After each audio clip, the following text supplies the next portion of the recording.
Bonsoir, chers téléspectateurs de MKBS Télévision et de l'émission patriotique Congo Destin. Bienvenue dans ce nouveau numéro où nous sommes venus parler de la République démocratique du Congo. Nous sommes très heureux de nous retrouver avec vous en ce soir, toujours dans notre élan patriotique pour pouvoir parler, analyser et proposer des solutions pour l'avenir de notre pays. Aujourd'hui, le sujet de la révision ou des changements de constitution congolaise bat record et fait couler beaucoup d'énergie. C'est ainsi que nous y sommes revenus avec un invité d'honneur que nous allons recevoir aujourd'hui, M. Benoît Kenda. Il est cadre de l'Union Sacrée, cadre du mouvement de libération du Congo, MLC, parti cher à Jean-Pierre Mbemba. C'est un candidat député national, un candidat député malheureux. Plusieurs fois, 3 fois candidat député, mais la chance n'a pas souri. Avec lui, nous allons débattre sur ce sujet. Est-ce qu'il faut nécessairement modifier ou changer de constitution ou ne pas la modifier ou ne pas la changer? Alors, pour les informations, c'est samedi 21 mars 2023. L'association sans but lucratif, en sigle ASBEL Elengela Mokana Pongi, et son coordonnateur national, Fiston Mutombulu Samba, lance des travaux d'assainissement des caniveaux sur toute la ville-province de Kinshasa. Les premiers travaux d'assainissement commenceront avec les caniveaux qui est en face de l'espace Ngouassouma, et ici dans la commune de Gombe, non loin de la RTNCD ou du ministère de la Communication et Médias. En tant que citoyen, en tant que patriote, Fiston Mutombo trouve bon de passer par ces travaux d'assainissement avec toute l'association pourvu que nos caniveaux sur la ville-province de Kinshasa ne soient pas surtout pollués, que ce soit des caniveaux qui donnent de vie, que ce soit des caniveaux qui donnent de beaux souffles aux Congolais. Deuxième information, nous avons un dossier qui nous est parvenu. Le dossier, c'est les cris du territoire de Dimbelenge au Kasaï central. Le territoire de Dimbelenge alerte sur le prétendu délaissement qu'il se trouve par rapport au gouvernement congolais. Le territoire de Dimbelenge, la population du territoire de Dimbelenge se verrait délaissée par l'État congolais parce que la population se trouve trop enclavée presque dans tous les domaines. Le cas plus récent qui a suscité à ce que ce dossier nous soit arrivé, c'est le cas de la rivière Lubudi. Le pont de cette rivière a été cassé depuis 2018 et jusqu'à aujourd'hui, personne n'en pense pour essayer d'arranger ou de réhabiliter ces ponts et donner la bonne circulation routière à cette population. Je vous rappelle bien que le pont, la rivière Lubudi, c'est dans la route nationale numéro 7. La route nationale numéro 7 quitte Kisangani, Lodja, Kananga. Quand vous êtes à Lodja, pour arriver vers Kananga, vous allez d'abord passer par la rivière Lubudi, dans les territoires de Dimbelenge. C'est cette rivière qui relie les territoires de Dimbelenge et les territoires de Dembe. Cette population se voit trop enclavée. Il y a beaucoup de gens qui ont déjà perdu, que ce soit des motos, que ce soit des biens, des marchandises, de l'argent et beaucoup de choses. Mais le gouvernement n'en pense pas, le gouvernement n'en parle pas. C'est ainsi que ce dossier nous est arrivé ou nous est survenu, pourvu que nous puissions attirer l'attention particulièrement du ministre des Travaux publics ou des infrastructures, monsieur le ministre John Mbanza. La rivière Lubudi enclave la population du territoire de Dimbelenge. Nous vous demandons de bien vouloir tirer votre attention sur ces calvaires qui enclavent cette population. La population attend de vous, le gouvernement, des réponses urgente et immédiate pour pouvoir la désenclaver de cette situation. Il y a beaucoup de situations parce qu'il n'y a même pas d'hôpitaux, il n'y a même pas d'école, Il n'y a même pas d'eau, il n'y a même pas de communication. La population alerte sur tous ces mots. Si réellement vous, le gouvernement, vous pouvez prendre cette situation en charge, et cette situation en compte et faire à ce que la population du territoire de Guimbérengue au Kassa central ne se voit pas comme si elle serait oubliée par le gouvernement congolais. Je vous rappelle ici qu'il y a un privé qui a payé le pont. Il s'appelle le professeur Emmanuel Bernard Kabatousila. Il a payé le pont pour que le pont soit jeté sur cette rivière. Mais le pont est arrivé au Kassa central et les matériels sont arrivés même sur le lieu.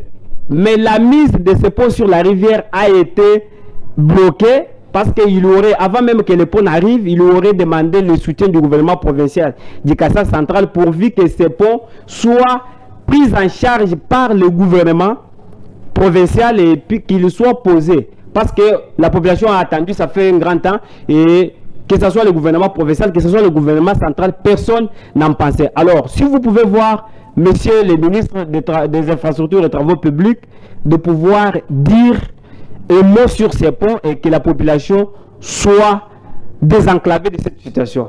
Alors, nous revenons à notre sujet avec monsieur Michel Kenda. Monsieur Michel Kenda, bonjour. Bonjour, monsieur le journaliste. Je vais un peu vous porter une correction. Ce n'est pas Michel, c'est Benoît. Oui, merci beaucoup. L'erreur est humaine, c'est monsieur Benoît Kenda. Ouais. Nous vous recevons avec beaucoup d'honneur sur ce plateau pour parler de la constitution de notre pays. Les débats fait surgir beaucoup d'énergie, fait couler beaucoup d'encre. La politique congolaise, la classe politique congolaise est divisée comme toujours. Est-ce les débats sur la constitution, les changements ou la modification de la constitution est-il prioritaire? Merci beaucoup, monsieur le journaliste, pour votre question. Mais moi, je vais d'abord commencer par vous formuler un peu de remarques, si vous allez accepter, par rapport aux engagements que vous prenez comme journaliste. Vous êtes journaliste de carrière. Les gens avec qui vous prenez des engagements doivent être des messieurs, c'est-à-dire par rapport à l'heure que ces règles-là soient de rigueur. Parce que vous voyez, vous m'avez appelé, vous avez dit vous aurez un co-débatteur avec qui vous allez faire un débat contradictoire. Mais je constate que le co-débatteur là, jusque-là, n'est pas là. Voilà ma première inquiétude. Merci beaucoup. Moi, je suis un acteur politique, comme vous venez de dire. Ça fait déjà plus de 2 mandats, c'est-à-dire 3 mandats, que j'ai été au niveau national comme candidat député, malgré que ça n'a pas tenu. Mais nous sommes en train de continuer toujours avec la politique. Nous n'allons pas laisser la politique parce que nous avons échoué. C'est ce que je pouvais vous dire. Je suis membre de l'Union sacrée, bien sûr, comme vous l'avez souligné, dans le parti MLC, le parti cher à son Excellence Jean-Pierre Bemba Gombo. Je suis là depuis le 22 septembre 2025. C'est de là où j'ai pris mon adhésion. D'ailleurs, je vous annonce que j'ai été accompagné de beaucoup de membres pour prendre leur adhésion au niveau de ces partis MLC. Et c'est pourquoi je vous dis actuellement, je suis considéré comme haut cadre dans ces partis-là MLC. Merci beaucoup. Merci beaucoup, monsieur Benoît Kenda. Vos corrections, nous les prenons en charge. Celui qui devait être comme votre co-débatteur, c'est le révolutionnaire Marley Vouvou. Malheureusement, l'État ne lui a pas permis d'arriver à temps pour que vous puissiez débattre avec lui. Mais que cela ne tienne, vous êtes au cadre du parti MLC, parti de la majorité, parti de l'Union sacrée, parti du pouvoir. Vous soutenez, vous aujourd'hui le pouvoir, vous soutenez la révision de la Constitution ou le changement de la Constitution selon vos versions différentes. Alors, la question que je vous pose, pourvu que tous les Congolais qui nous suivent aujourd'hui apprennent ou écoutent ce qui est votre argumentation ou votre raisonnement par rapport à ce sujet, est-ce le débat sur la constitution congolaise est-il prioritaire pendant qu'il y a l'insécurité dans notre pays? Votre question est fondée. Je vais vous répondre que voilà, ce débat-là est prioritaire parce que nous devons évoluer. Nous ne pouvons pas toujours rester sur place. Nous devons évoluer. Le débat est prioritaire. Quant au changement ou à la révision de la Constitution, mais moi je me dis que nous devons toujours nous baser sur les réalités sur le terrain. Nous devons nous baser sur les réalités sur le terrain. Changer la Constitution seule ne suffit pas, hein? Mais elle fixe les règles du jeu. Elle fixe les règles du jeu. C'est-à-dire, si ces règles ne permettent pas un contrôle efficace, une bonne gestion ou une responsabilité claire, alors les résultats sur le terrain resteront faibles.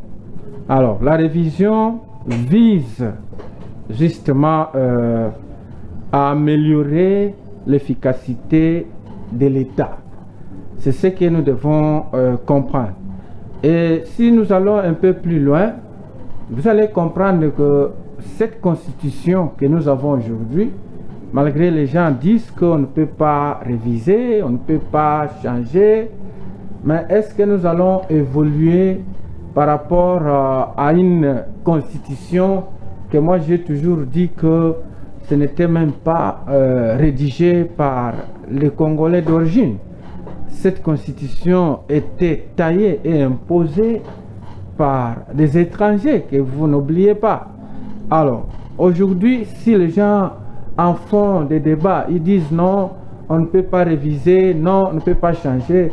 Et moi, quelque part, je les taxe de mauvaise foi. C'est-à-dire, ils n'aiment pas la République. C'est ce que moi, je suis en train de voir quelque part. Pour moi, je trouve qu'on devrait revoir quelques articles de notre Constitution. Parce que la Constitution étant que socle de l'organisation étatique, peut produire des effets directs sur la gouvernance et la stabilité du pays. C'est ce que vous devez retenir. Vous savez ce que le gouvernement fait aujourd'hui. Parfois, ce sont des conséquences de notre Constitution, dans la mesure où elle résume les rapports de vie des gens, les rapports de vie communautaire. C'est ce que nous sommes en train de subir aujourd'hui. Si donc, dans la Constitution, il y a des failles dans ce que je dis, dans l'organisation du pouvoir, par exemple, celle a un impact sur la vie nationale. Nous sommes obligés de revoir quelques articles, de réviser quelques articles pour que notre pays aille de l'avant. Monsieur Benoît Kenda, donc pour vous, l'Union sacrée, ce qui vous empêche de sécuriser les pays dans son entièreté, c'est seulement la Constitution? Non, ce n'est pas directement la Constitution. C'est un problème de gestion. C'est un problème de gestion, mais la Constitution organise une gestion. Vous n'allez pas oublier cela. La Constitution organise une gestion et elle présente des faiblesses dans les contrôles ou la répartition de responsabilités. Cela peut aggraver ces problèmes. C'est là qu'une refonte devient utile. C'est ce que je peux vous dire. Alors, en changeant de constitution, vous pensez que vous allez donner tout ce dont la population congolaise a besoin aujourd'hui, vous allez les lui donner? Vous pensez qu'en changeant de constitution, cela vous permettra d'avoir beaucoup d'emplois pour donner aux Congolais, ça vous permettra d'asphalter des routes, ça vous permettra de donner un peu de vie méritant la population congolaise aujourd'hui. Vous n'allez pas oublier que une bonne constitution doit aussi être adaptée par rapport à la réalité, par rapport à la réalité que nous avons sur le terrain. Si certains mécanismes ne produisent pas les résultats attendus, il est responsable de les ajuster, c'est ce que je peux dire en français, de les ajuster. Pourquoi? Parce que sans remettre en cause les principes fondamentaux, vous savez, si les gens insistent aujourd'hui qu'on doit réviser la Constitution, c'est parce que nous avons compris que cette Constitution nous a aussi induit en erreur. La Constitution a induit aussi, voire même le président de la République, en erreur. C'est pourquoi aujourd'hui, le président de la République, Félix-Antoine Tshisekedi, a compris que avec cette Constitution, il n'y aura pas toujours d'évolution, donc nous sommes obligés de la revoir.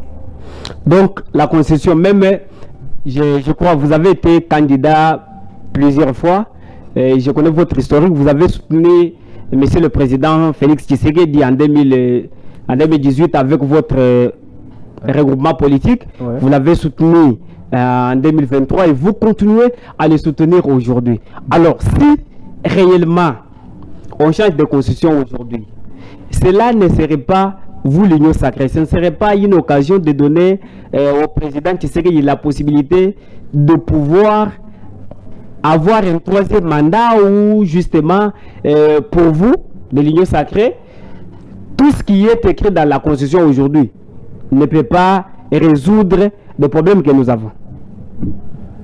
Oui, effectivement, je vais répondre à votre question. Mais avant de répondre à cela, je voulais vous rappeler que vous avez raison de dire que j'avais soutenu ou je continue à soutenir le président de la République.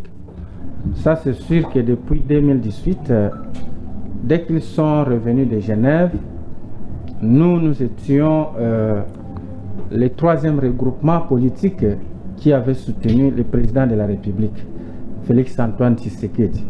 D'ailleurs, moi je me dis que chez nous, dans les Kwilu, précisément dans mon fief électoral, Idiofa, j'ai été le seul et l'unique qui a eu le courage de parler au nom du président Félix-Antoine Tshisekedi.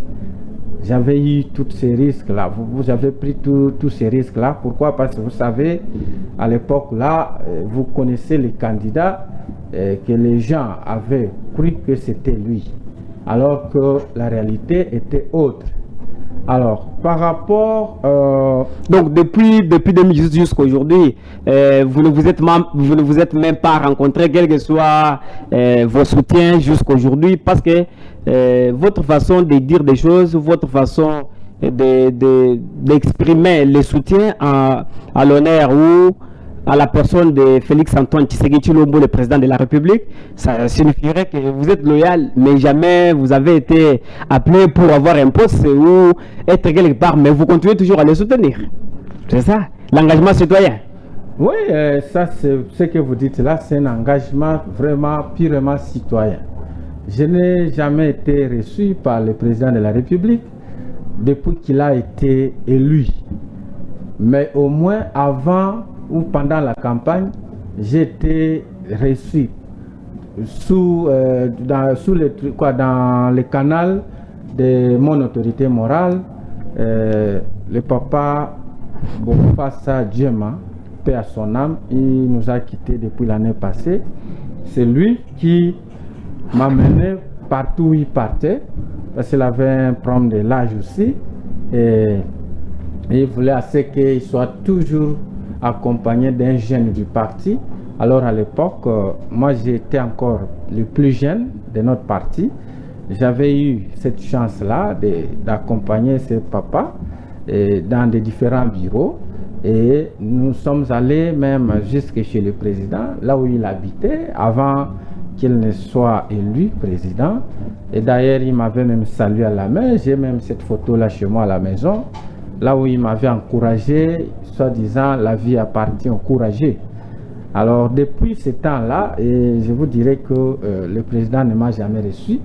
Peut-être c'est parce qu'on n'a pas soit des liens, ouais, des réseaux qui peuvent vous faire arriver directement vers lui, mais au moins vous restez loyal. Oui, mais si la loyauté compte dans l'union sacrée, pourquoi ne pas vous prendre demain qu'on vous retrouve quelque part comme quelqu'un qui a été très loyal? Mais c'est le président de la République, mais c'est Benoît Kenda, très loyal. Il dit, il rapporte tout ce qu'il a vécu avec vous, mais par après, rien jusqu'à aujourd'hui.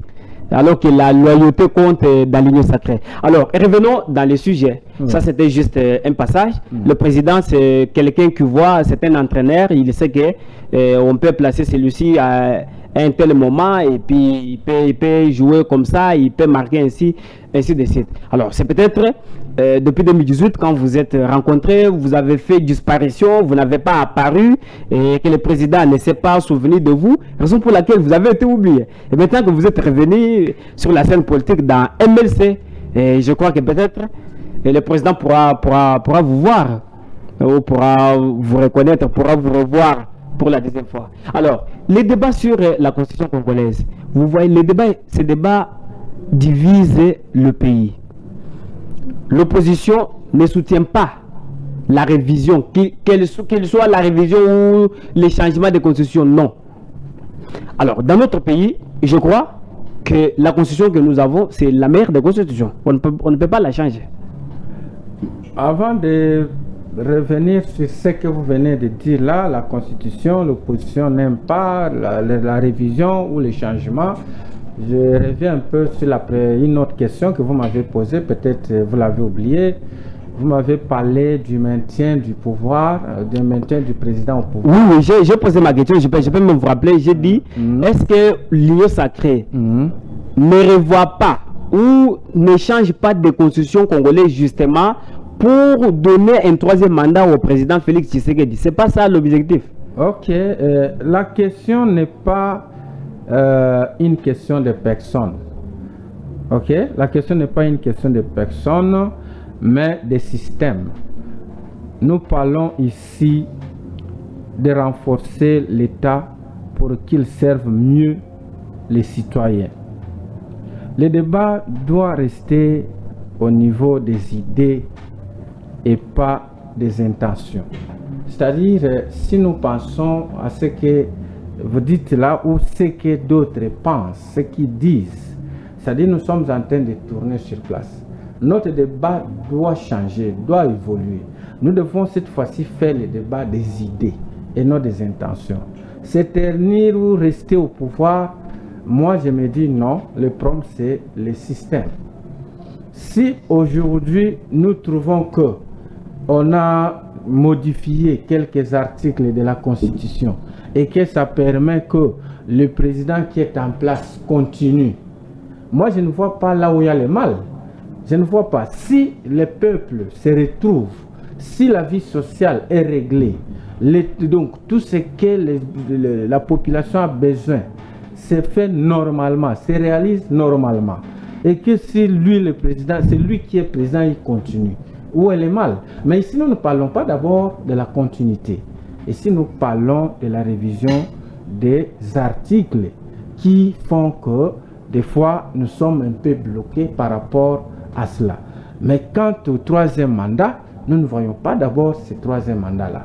Nous voyons d'abord les idées, ce que nous sommes en train de nous partager, qu'est-ce que nous devons faire pour que notre République aille de l'avant. Alors, si aujourd'hui vous changez de constitution ou vous révisez de constitution, vous pensez, l'union sacrée, vous pensez avoir combien d'années pour donner la bonne vie à la population congolaise? Vous pensez faire combien de temps avec que ce soit la nouvelle constitution, que ce soit la constitution revue? Vous pensez que le peuple vous donne combien d'années pour qu'elle trouve ce qu'elle n'a pas eu peut-être dans tous ces deux mandats? Non, c'est-à-dire limiter le nombre d'années, ça sera trop précoce. Tant que jusque-là, nous n'avons pas encore, ou le président n'a pas encore réussi sa mission. C'est-à-dire, limiter le nombre de mandats, d'années, pour moi, c'est trop précoce. Mais si le président, je vous envoie en avant, mais si le président n'a pas réussi à sa mission ou à son mandat, autant mieux le changer et remplacer quelqu'un d'autre qui pourrait mieux faire que lui. Pourquoi chercher à ce qu'il soit là? Parce que jusqu'à aujourd'hui, il n'a pas encore réussi à sa mission. N'a pas encore réussi sa mission, c'est trop fort. C'est trop fort. Le président, il est en train de faire. Il est en train de faire. Il est en train de travailler durement. Vous voyez comme la diplomatie, qui peut concurrencer notre président Félix Antoine Tshisekedi par rapport à la diplomatie? Personne. Non, ben pour la diplomatie, même certains opposants les félicitent pour ça et disent non, oui. Tshisekedi fait des efforts. Oui, Tshisekedi fait des efforts, oui. Mais au moins, sur le plan social, là, on ne voit rien. Les choses s'améliorent lentement sur le plan social. Prenons l'exemple de la ministre Eve Bazaïba, des Affaires sociales et solidarité. Vous voyez toutes les actions qu'elle est en train de mener sur le terrain. Quelle sorte de réussite que vous cherchez? Elle est en train d'assister les vulnérables. Elle est toujours à côté. Votre ministre de MLC, de l'Union Sacrée? Oui, pas seulement parce qu'elle est de l'MLC, mais moi je l'ai toujours vu que c'est une femme brave. Elle a toutes les qualités. Elle ne tient pas compte du parti politique. Parce que s'il tenait compte du parti politique, ou il tenait compte de la tendance politique, comme vous dites l'Union Sacrée, je crois qu'elle assisterait que les gens qui sont de son parti ou de l'Union Sacrée.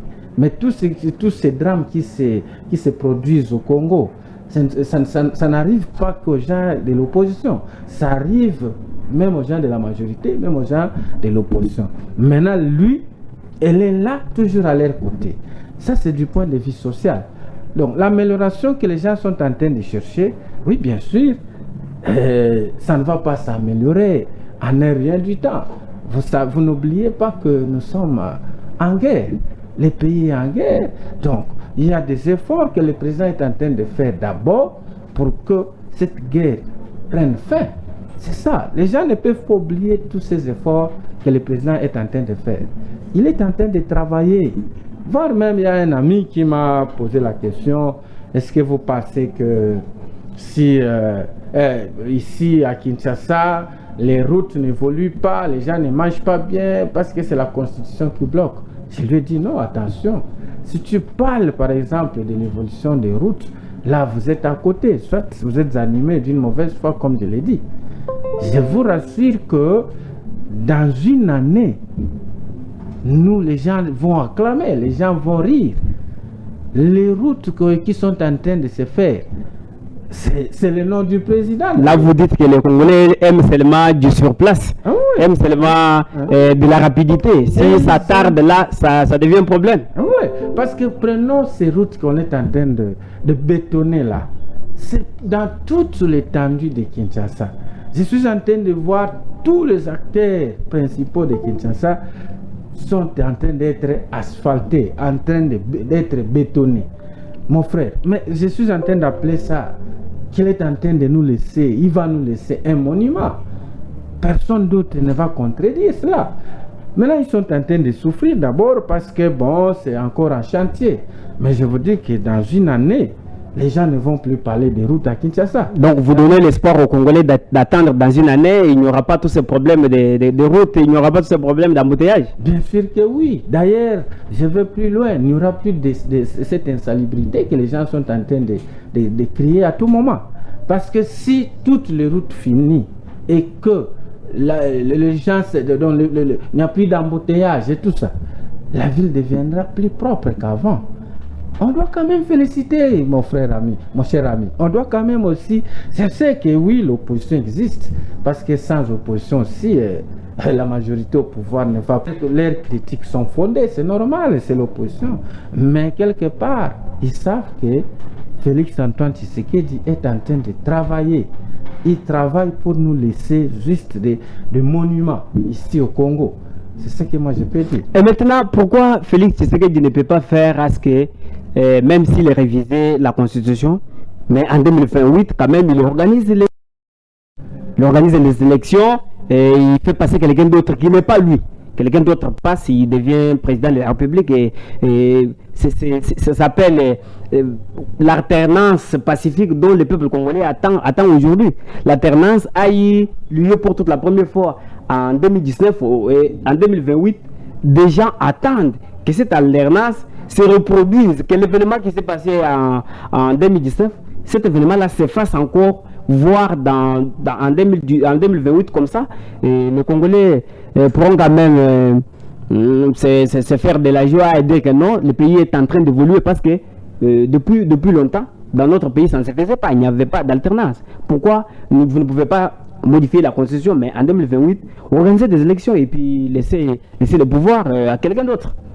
Mais mon cher journaliste, je ne sais pas, est-ce que vous allez vite en besogne ou comment? Je ne sais pas, je ne comprends pas encore cette question-là.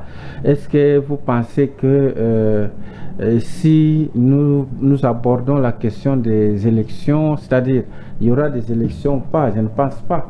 Parce que les élections, nous avons cette constitution que nous sommes en train de déplorer, que c'était d'ailleurs taillé et imposé par une main étrangère.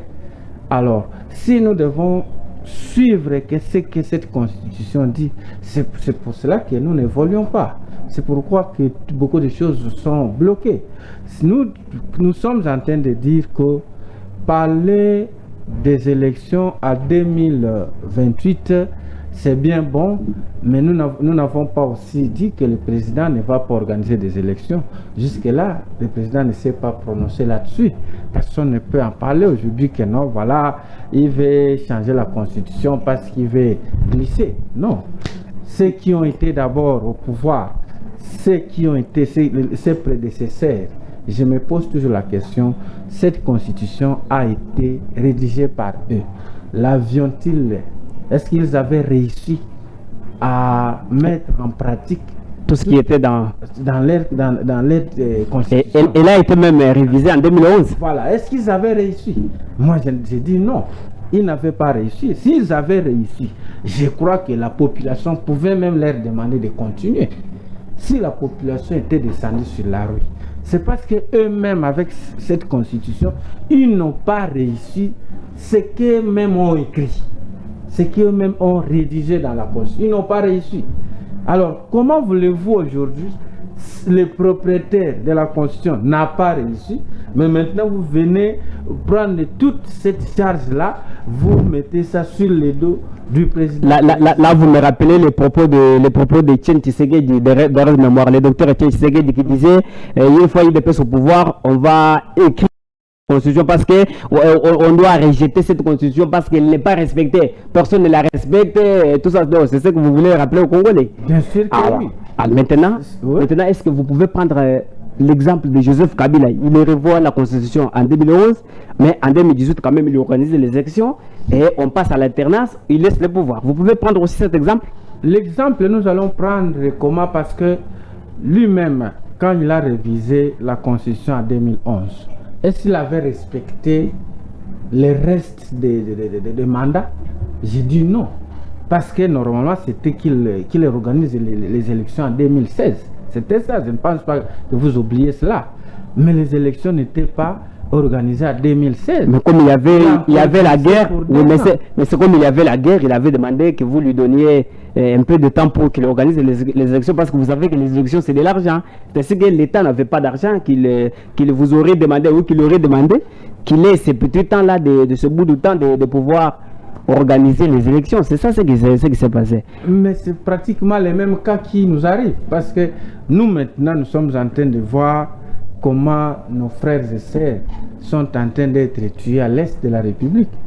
Maintenant, le président est en train de tout faire pour finir avec cette guerre-là. Je crois que tout le monde, même un petit enfant, quand vous lui posez la question sur l'Est, il vous dira que nous ne sommes pas en paix. Nous sommes maintenant un pays en guerre. Alors, parler des élections en 2018, c'est bien bon. Mais est-ce que vous êtes sûr qu'avec cette guerre, tout sera mis au beau fixe? C'est ça la question. Nous devons maintenant revoir les choses. Nous devons revoir la Constitution pour que cette Constitution que nous allons revoir donne maintenant, d'abord, arrive à trouver des solutions par rapport à la guerre que nous avons. Parce que je vous dis quelque part que toute cette insécurité qui se vit dans l'Est de notre pays est due à cette Constitution. Vous n'allez pas oublier cela. Si vous voulez que je démontre, je vous le démontre. Cette guerre est due grâce à cette Constitution. C'est une Constitution qui a ouvert beaucoup de portes aux étrangers. Alors, si vous allez par exemple dans son article 32 et vous allez vers l'article 33 de la Constitution, vous allez voir que c'est là où cette Constitution fait partie de la guerre qui est à l'est du pays. Vous comprenez? Chers téléspectateurs, je vous rappelle que nous avons ici M. Benoît Kenda, cadre du mouvement de libération du Congo, parti politique cher au VPM des transports Jean-Pierre Bemba Gombo. C'est un parti membre de l'Union sacrée, parti au pouvoir. Alors, Monsieur Benoît Kenda, est-ce que la démission de M. Bahati vous dit quelque chose dans l'Union sacrée? Oh, ça c'est une question surprise. Bien que je suis un acteur politique, je ne peux pas manquer de réponses. Je vous dirais que la démission du président Bahati, parce que c'était un président d'un parti politique, nous avons beaucoup de respect. Pour moi, je trouve que c'est une goutte d'eau dans l'océan. C'est-à-dire, Bahati peut ou ne pas démissionner, ça ne va pas déranger l'Union sacrée. Ça ne va pas déranger les pays. Je ne pense pas cela.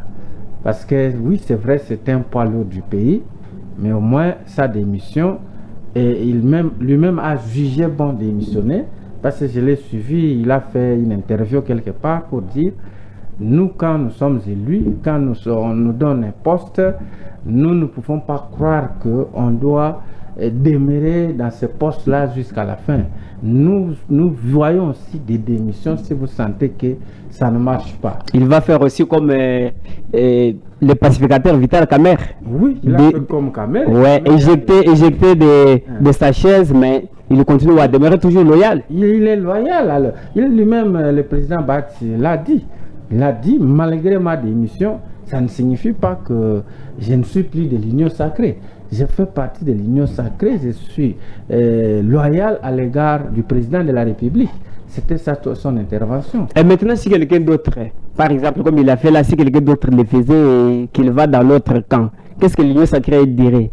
Moi, je me dis que ça ne va rien déranger parce que l'Union sacrée est bel et bien implantée, bel et bien structurée. C'est-à-dire quand une personne ou un poids lourd, bien sûr, quitte l'Union sacrée, je ne pense pas que c'est tous les esprits qui vont quitter l'Union sacrée. C'est-à-dire il y aura toujours des remplaçants par rapport au poste occupé. Donc il n'y a pas un dérangement de ce côté-là. Merci. Et maintenant, si par exemple, vous changez de constitution et après, on vous dit non, nous ne respectons pas cette constitution parce que nous ne l'avons pas connue, elle est la constitution de l'Union sacrée. Qu'est-ce que vous allez dire? Bon, chacun a sa façon d'interpréter les textes. Chacun a sa façon de faire des analyses. Mais moi, je vais vous dire que la constitution, d'ailleurs, on recule un peu plus loin là. Le sénateur à vie Joseph Kabila, quand il a commencé à gérer ce pays, c'était avec quelle constitution? Vous pouvez me répondre. C'était avec quelle constitution quand il avait pris le pouvoir ici, au Congo? Il y avait quand même une constitution. C'était quelle constitution?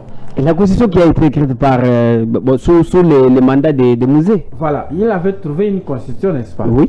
Il a évolué. Mais après combien de temps qu'il avait créé à écrire une autre constitution, à rédiger une autre constitution? C'est après, je crois, 5 ans de sa gérance. Donc vous avez aussi fait 7 ans et puis vous allez écrire aussi une autre constitution. Mais la constitution, moi j'ai dit ça quelque part, qu'elle a été conçue par des êtres humains. Alors, toute chose conçue par un être humain ne peut pas manquer de correctifs, ne peut pas manquer d'erreurs. C'est ça. Nous n'allons pas nous atteler sur une constitution que nous sentons que ça ne nous amène pas à évoluer, ça ne nous aide pas à évoluer.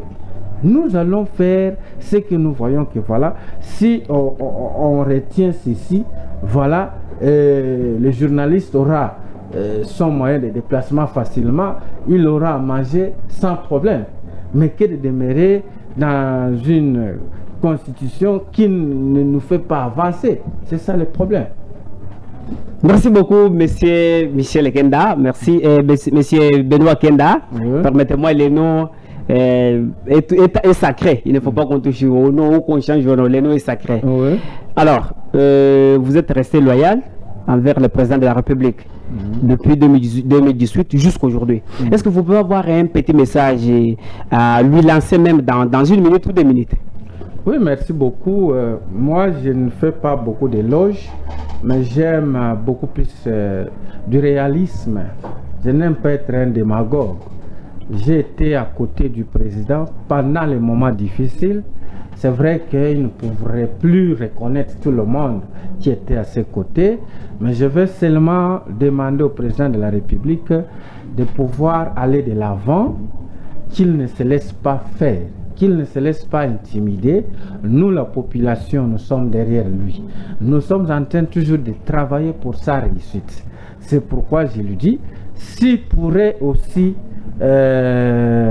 accepter de me recevoir en personne comme quelqu'un qui l'a soutenu à 2018 à 100%, ça serait une bonne chose. C'est ça le message que moi je peux lancer au président de la République, qu'il aille de l'avant.